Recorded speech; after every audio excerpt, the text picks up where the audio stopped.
Now in this video, we're going to find the area using what's called the limit definition. The example that we're given here says we want to find the area under the curve on the interval from 2 to 5 using the limit definition. And the function we have is y equals 3x minus 4. And over here we have our graph. We're going on the interval from 2 to 5. And we want to find the area of this region below the curve using this limit definition. Now, before we do this, I want to go back and quickly review what we talked about when we went over the sigma notation in the earlier video.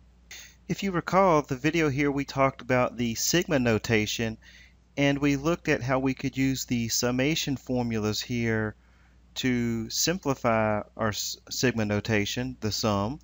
And we looked at a couple examples by plugging in the formulas. And the last example that we looked at, we said, what happens if we look at the sum of I equals 1 to n, and we plug this in, I squared over n cubed, and we use the formulas for I squared, which was n plus 1 times 2n plus 1 all divided by 6.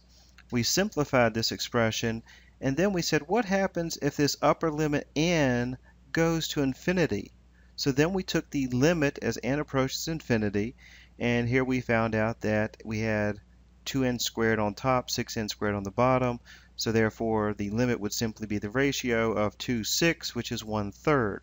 So that gives us the sum, and now we want to use this same idea when we're looking at calculating the sum, the area rather, under our curve. So that's going to apply to finding this area again under the curve that we're looking for. So just like we did in our other video, we were able to find the area under the curve using our rectangles. So we want to kind of do the same thing. If I imagine drawing a whole bunch of little rectangles in here again, but now let's kind of pretend we don't know what the width is going to be. Well, we're going to let n be the number of rectangles. So here n is equal to the number of rectangles. And remember, if we're going to find the width, we said the width would simply be the total length, the total distance, so our intervals from 2 to 5.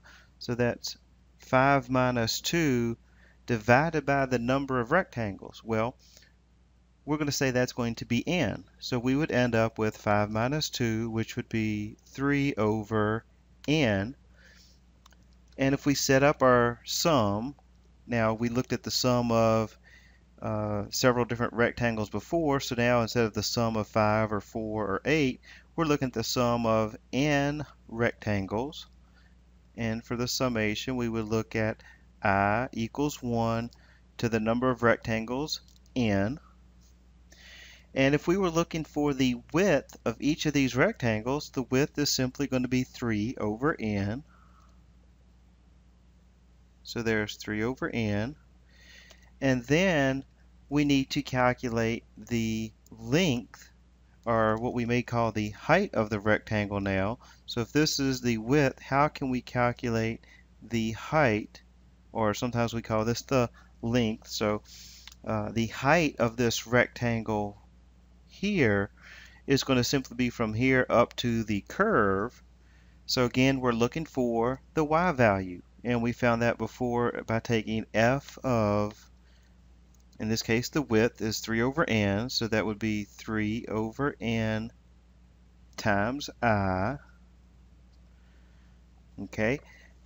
Now, if you notice with this example, though, if I was to plug in 3 over n, you can almost pick any number you want here for n. If this was, say, 4, then notice here we're not starting like our other examples where they started here at 0. We need to actually start at 2 and add on our width. So here we'd have 3 over ni plus 2. Okay, now again, the reason here for this example is we have to add the 2 because we want to start at 2 and add on. So maybe if I wrote it this way, such as we're starting at 2 and we need to add on our width of 3 over n I. So this here is representing the height of each of our rectangles. Now, if you recall, what did we have to do with all this before? We had to take this whole expression here, 2 plus 3 over ni, and substitute that in for x. So if we do that, we would end up with our sum of I equals 1 to n, 3 over n, and then if we plug all of this in, we have 3 multiplied by 2 plus 3 over n I, and then the minus 4. Okay, so this here is going to give us the sum, or the area underneath the curve. And if we simplify this a little bit,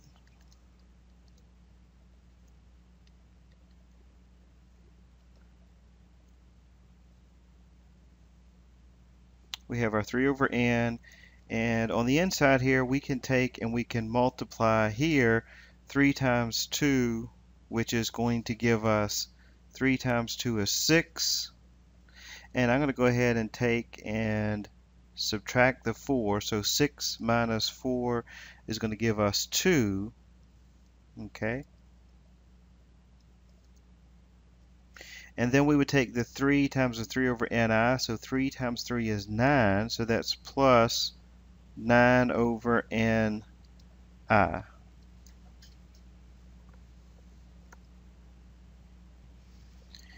And now if we distribute the 3 over n, we get 3 times 2, which would be 6 over n.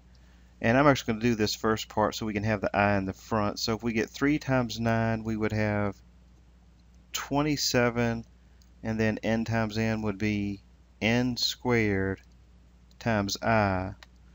Okay, so again, all I'm doing is switching the order. So then 3 over n times 2 would simply be 6 over n.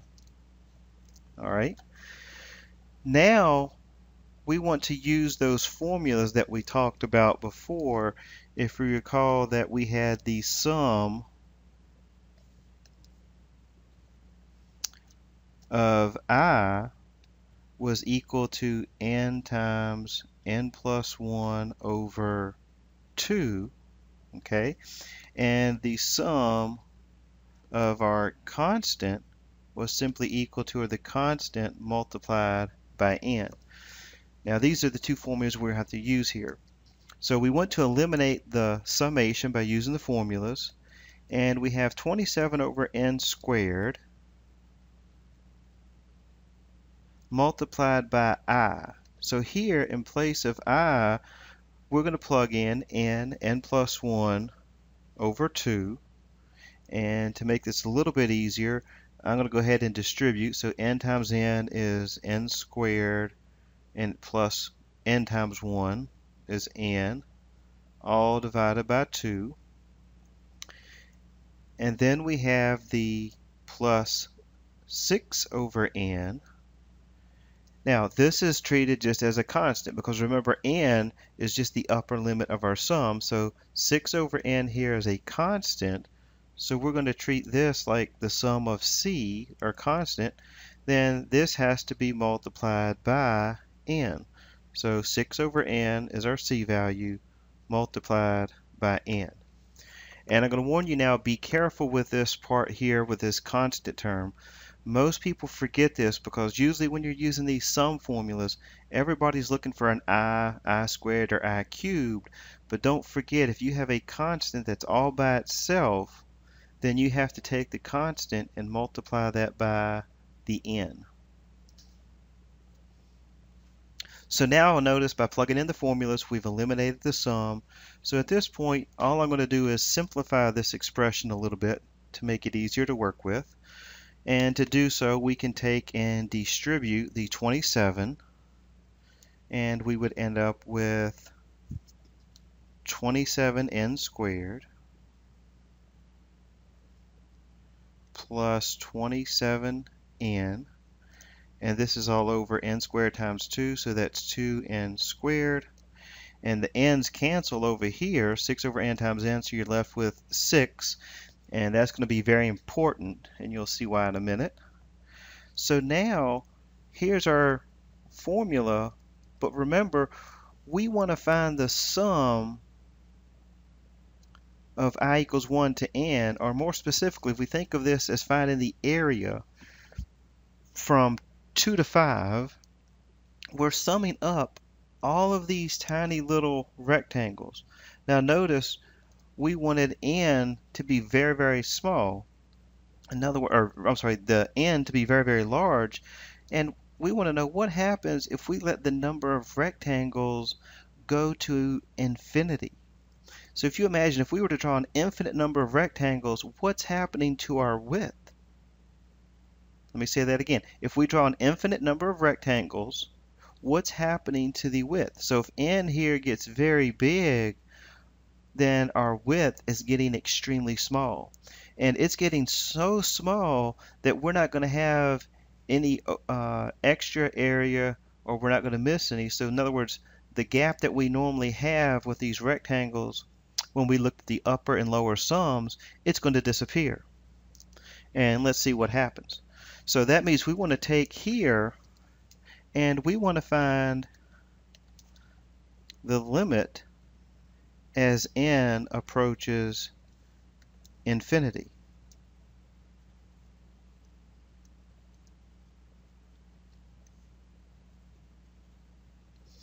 So if we do that, we can recall hopefully then that when we take this limit, we notice that we have the same exponents here. So that means we can simply look at the ratio of 27 over 2. So we would end up with this equal to 27 halves. And of course here we have the 6 all by itself, so then we would just simply have plus 6, because this has no effect whether n goes to infinity. It's going to be a plus 6. And that's why it's important up here we multiply this by n so it cancels. Otherwise, it looks like we would have 6 over infinity, which means all of this would go to 0.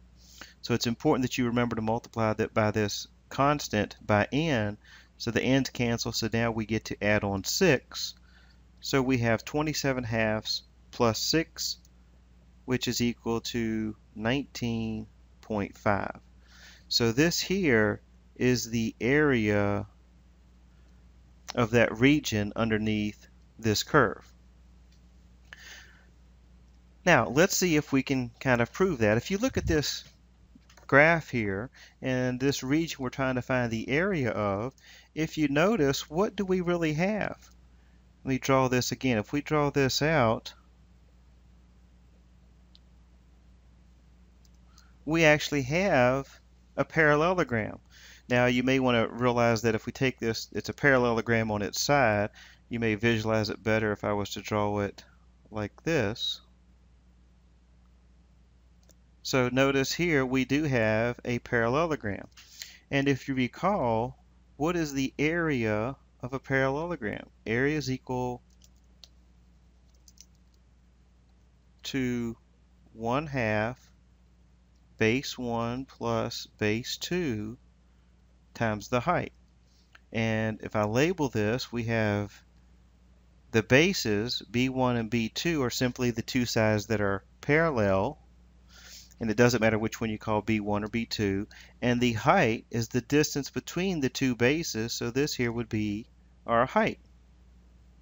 So if we apply that up here to our graph, then that means this here is B1, this side is B2, and here we would have our height.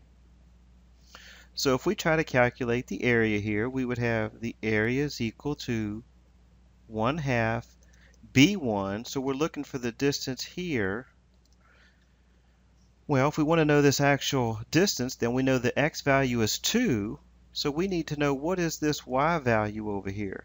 Well, if we plug 2 into the function up here, we get 3 times 2, which is 6. 6 minus 4 is 2, so that tells us that B1 is equal to 2, plus B2, which we know we have a 5. So again, over here, we would get 3 times 5 is 15 minus 4, so that tells us this is 11.